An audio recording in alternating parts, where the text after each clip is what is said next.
na ready to serve guys. So mananalang ko pa tayo ng dahon ng malunggay, yung bagbagtong, tapos bulaklak ng kalabasa, yun yung ating mushroom, yan syempre yung ito, no?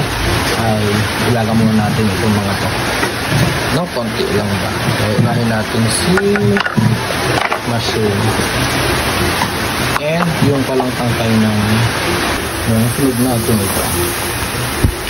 Bigyan natin ang so ito na siya, yung ating malunggay. Ayan yung bulaklak ng kalabasa. Kasi yung bagbag kung sabi nila. And then yung mushroom, and then yung tangkay ng bulaklak. Ngayon na rin tayo yung ating ginayat na sibuyas. So ang unahin natin, pag-haluin natin muna lahat. Ito. Ayan. Pwede din sa mga bata. Ay, pagpilitan sila. Ipapatayin.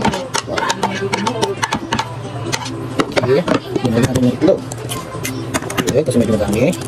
Nilagyan natin ng konting asin. Ayan, pero medyo may lasa naman siya guys. Paminta.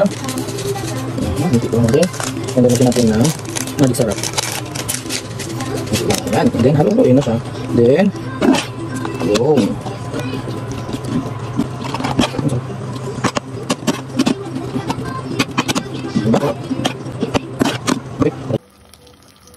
Tayo natin guys.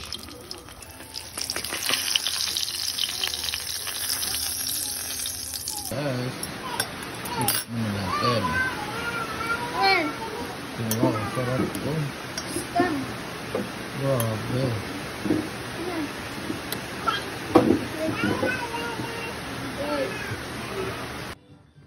Gustong gusto ah.